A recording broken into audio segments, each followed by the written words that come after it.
Temptation is a universal experience, but understanding its origin will determine how we respond to it. Does God tempt us? What role does He play in our struggles? In James 1:12-18, we'll explore these questions and more. We'll explore how temptation works, where it comes from, and most importantly, how God, the Father of lights, offers us something entirely different, His good and perfect gifts. So let's kick things off with verse 12, and it says, "Blessed is the man who remains steadfast under trial, for when he has stood the test, he will receive the crown of life, which God has promised to those who love Him." Now, when James says blessed here, he's not talking about merely being happy. The Greek word he uses here is makirios, and it refers to more than being merely happy. It is the same word that Jesus uses in the Beatitudes and that the book of Psalms uses as translated in the Septuagint. Here, blessed means to be in God's favor, to be joyful amidst difficulties. Think about this. James is writing this letter to people who are truly going through persecution, poverty, facing really hard times, you name it, they're going through it. And James is telling them, hold on, keep on going. There is something incredible waiting for you at the end. If you watched my last video that I made on James, you'll be familiar with the fact that James told his readers to persevere because persevering amidst trials will produce endurance. James is painting here a picture of perseverance. And the famous preacher Charles Spurgeon said that by perseverance, the snail reached the ark. And I love that image. It's not about your strength. It's not about your abilities. It's about the idea, the disposition, the attitude of keeping on not surrendering and being strengthened in your walk by the Holy Spirit. But James is not just talking about the here and now. The reward he's talking about is about something much more. Biblical scholar Douglas Moo put it this way. In the earlier passage, James exhorted believers to respond to trials with joy because such testing of their faith would produce perseverance. Now he promises a reward for those who successfully persevere in their trials by remaining firm in the midst of testing. So what is this reward? James calls it the crown of life. But no, don't go thinking it's a big, shiny, golden crown with a bunch of diamonds. The Greek word he uses here is stephanos, which often is used to refer to the laurel wreath worn by competitors in athletic competitions. It is an image of victory and overcoming. Paul uses this same image to refer to perseverance and endurance when he talks about running a race. This is not a leisurely stroll. It is a challenging race that requires endurance and perseverance. But once again, Douglas Moo reminds us of this. The contemplation of heaven's rewards is found throughout the New Testament as a spur to our faithfulness in difficult circumstances here on earth. It's not about earning God's favor, but it is about the joy that is set before us to help us endure, to motivate us to keep going forward. And that brings us to a crucial point. Notice how James qualifies his statement. He says that the crown of life is promised to those who love Him. This isn't about gritting your teeth and just pushing forward, trying to earn that reward with your own strength. Our endurance, our perseverance, our striving forward in the gospel comes from a place of our love for God. Think about it like this. If we truly love God, then we'll trust Him. And if we trust Him, we'll believe Him when He says that He will give us the wisdom that we need to endure in our trials. Our endurance then is really a product of the faith that we place in God. It's like when Paul says, work out your salvation with fear and trembling, for it is the Lord that works in you. J.A. Mortier, another brilliant biblical scholar, puts it beautifully when he says, our progress to the crown is expedited not by our powers of endurance, but by the depth and reality and pervasiveness of our love for Him. We live by what we love. The shape of our lives is determined by the joys of our hearts. Isn't that beautiful? It is not about how tough we are or how much we can endure, but how deeply in love with God we are. That love shapes our lives and determines our joys. So here's the challenge for us. How deep is our love for God? When trials come, and they will come, is our love for God enough to motivate us to keep going forward, to endure and not to give up?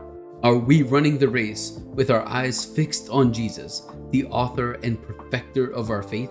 Remember, every trial is an opportunity to deepen our love for God to strengthen our faith in Him and to experience His blessings in our life both now and in the future. Reflect on how God may be using experiences in your life to deepen your love for Him.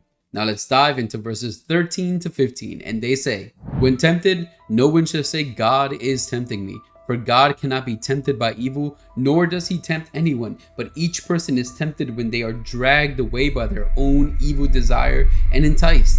Then, after desire has conceived, it gives birth to sin, and sin, when it is full grown, gives birth to death."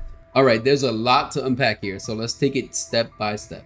First, notice how James shifts gears here. First, he was talking about what God does give, wisdom and the crown of life. And now he's talking about something that God definitely does not give, temptations. This is a crucial distinction. You might be thinking, wait a minute, didn't James just talk about trials? Aren't trials and temptations the same thing? Not necessarily.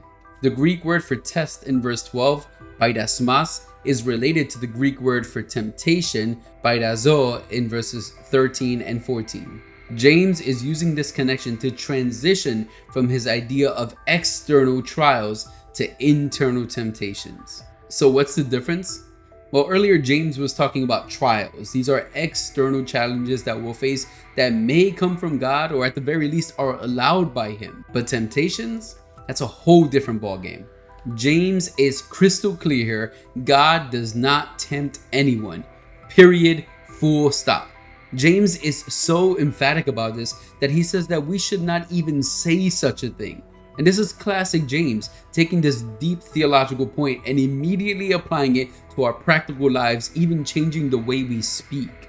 But why is James so insistent on this point? It all comes down to God's character. Remember earlier when James was talking about the God's character as being generous, where here he's honing in on God's holiness. God is so holy that He cannot even be tempted by evil, let alone tempt someone else. It is just not in His nature. This is so important for us to understand. See, our actions flow from our characters, and James is saying that the same thing is true about God. This reminds me of what Jesus taught in the book of Luke when He said this: "The good person out of the good treasure of his heart produces good, and the evil person out of his evil treasure produces evil. For out of the abundance of the heart, his mouth speaks." Because God is holy, 3 times holy, He is not even tempted by sin. There is no desire for Him, no inclination to do wrong, to do evil. It is simply not in His nature. And so He cannot tempt others to do what He cannot do Himself. So if God is not the source of temptation, then where does it come from? James doesn't pull any punches here when he says that when a person is tempted, they are dragged away by their own evil desires and enticed. Let's pause here for a moment because this language is pretty intense. The word James uses here for dragged away is exelko, which is, get this, the only time it's ever used in the Bible. It is a term used in hunting and fishing, picturing the idea of game being lured out of hiding or a fish being dragged out of water. There's a real duality to this image. On one hand, you have this quiet, secret, insidious, hiding, just waiting to trap someone. And then at the same time, you have this violent aftermath. It's the peaceful, quiet serenity while fishing versus when that line gets pulled and all of a sudden it's a violent struggle. That is what it is like to be dragged away into temptation. Well, what about this evil desire? Well, some people translate that concupiscence, which is this tendency to lean to sin, that it is our default decision. It is when our fallen nature constantly inclines to sin. Craig Blomberg puts it this way: it is any intense longing for an improper object, that is anything that gets in the way of our pursuit of God. And that desire is tailored to each and every one of us. We are all fighting a tailor-fitted battle against temptation that is unique to you and me. And this is why Blomberg makes such a good point when he says this: what one person finds intensely tempting, another might barely notice. Temptations are tailored to the individual. That's why we should never belittle someone for struggling with something we might think is no big deal. When someone confides in us and tells us that they're struggling with a sin, maybe something that we've never personally struggled with, We should never belittle them, make them feel like there's something wrong with them just because we've never struggled with that. That's not the way temptation works. Temptation comes from every single person's internal, individual, fallen human nature. So just because I've never struggled with something doesn't mean that it's not a strong struggle for someone else. And that's a moment for me to be able to help bear the burden of my brother, to show love and compassion and the grace of Christ, and help to support them through those difficult times. James has a lot to say about this, and he doesn't stop there. He goes on to talk about what happens when we give in to those desires. And the picture that he paints, well, it's not a pretty one. He uses the vivid imagery of pregnancy and birth when he says, after desire has conceived, it gives birth to sin. And sin, when it is full grown, gives birth to death. It is a domino effect. It is the life cycle of sin. He is shifting from the hunting, fishing metaphor to the imagery of a seductress luring someone into an adulterous relationship and conceiving and giving birth to something else. This is similar to what we see in the book of Proverbs, where wisdom is personified as a woman calling in the streets, and in chapters 5 through 9 we see the image of the seductress trying to lure the young man into her home. Proverbs contrasts the seductress with wisdom, which is exactly what James told us to ask for earlier.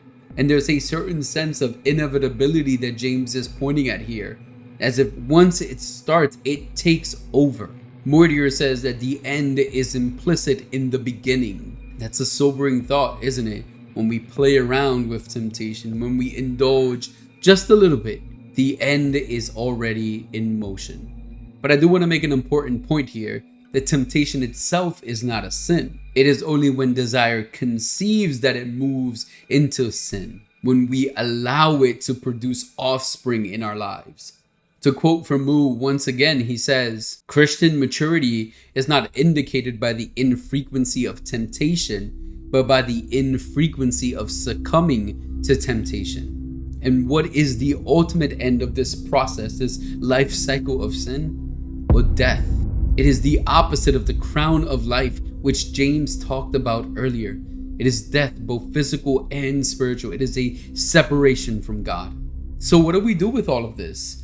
James is giving us a wake-up call. James is showing us the seriousness of giving in to temptations, of where it comes from us, from our desires, hoping that we wake up and we're alert to where these things are coming from so that we can fight against them. He's saying, don't say that it's God that is tempting you. He cannot be tempted, and he does not tempt anyone else.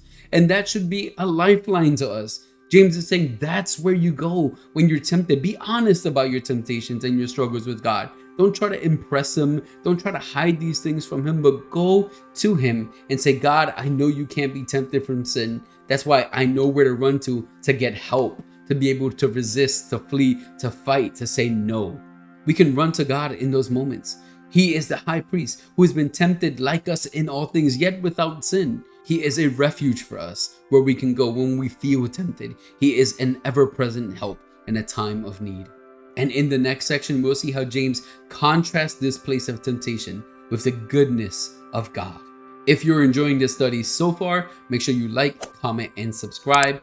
Turn on the notification bell. I would really love to hear your comments on the things that I've been sharing with you. And if you feel like you've learned something or been blessed by something, please let me know. Help with some encouragement down below. It's free. It doesn't cost you anything. And it would be a really big help to the channel and to me as well.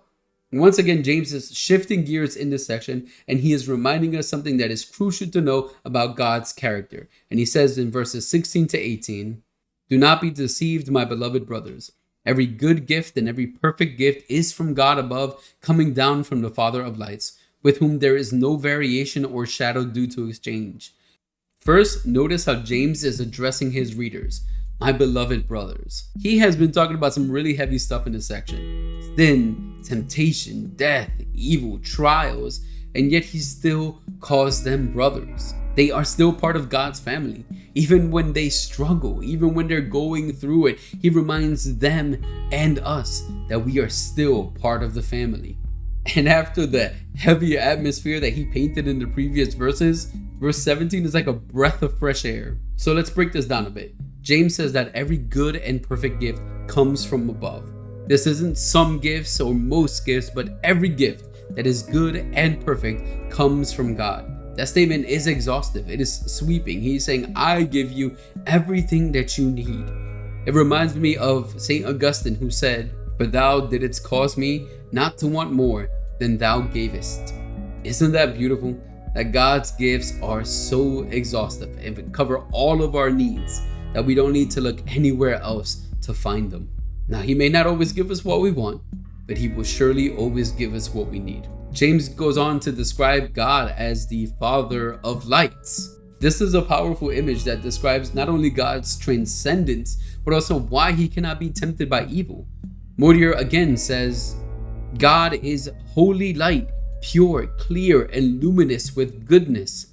But James doesn't stop there. He continues to build this beautiful image of God by saying that there is no variation or shadow due to change. This language would have been really meaningful to the original readers because it has a very specific meaning. The terms variation or shadow due to change are likely referring to celestial bodies, stars, and planets that go through phases. The moon, for example, goes through different phases. These stars change their position in the sky, and yet, as impressive as those stars are, our God is better than that because he doesn't change. He is dependable. He is steadfast. This is a great reminder that while everything may be shifting and changing, even the ground beneath our feet in our lives might feel unstable, God does not change. He is not moved. He is forever the same. His character does not change. His love for us does not fluctuate. His goodness is constant. And we wrap up this video with verse 18. Of his own will, he brought us forth by the word of truth, that we should be a kind of first fruits of his creatures. Remember how earlier James talked about how desire conceiving gives birth to death? Well, here James is flipping that image. God, by his own will, not because he had to, not because we deserved it, but because he wanted to, brought us forth. He gave us new life through the word of truth. That is the gospel. The fact that we were alone and dead in our trespasses, and yet still being sinners, Jesus died for us. It is that word of truth that brings us new life. Some scholars like David Peters even think that James has the creation story in mind here. That just as God spoke the world into existence, he is now speaking the word of truth, namely Jesus, into our lives, and we are part of the new creation. And did you notice the phrase first fruits? In the Old Testament, first fruits were the first and best portions of the harvest, which were dedicated to God and pointed to more things that were going to come.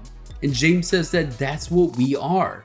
We are the beginning of God's new creation and set apart for him. This is incredible news. This is what we needed, the new start, to help motivate us to move forward and endure in times of trials. To not think that we are left alone to our own devices, to struggle with our own sinful desires, but we know that we are part of God's new creation, called forth by the word of truth, mainly the cross of Jesus Christ and his redemptive work, knowing that now we are his first fruits, called to live holy for him. We have been empowered by the Spirit to walk according to the Spirit and not according to the flesh. So what does this mean for all of us? It means that we are not alone when we face trials, and we have a way out when we face temptations. A good and unchanging loving Father who gives us everything that we need and does not abandon us. Even when we fall, even when we stumble, we are still his children, washed in the blood of the Lamb. It means that we have the power through the Holy Spirit to resist temptation and walk as though we are the new creation that he made us. It's time to lean into that new life. He knows that it's difficult. He's faced those temptations himself and overcame. His victory is now our victory. We walk free from the power and bondage of sin over us. We can resist. We can stand firm through the power of Jesus. If you enjoyed this video, make sure you like, comment, and subscribe. turn on that notification bell and it'll help you know every time I put a video out. I always put a video out every Monday, so stay tuned. Thanks for watching, stay blessed, and bookmark.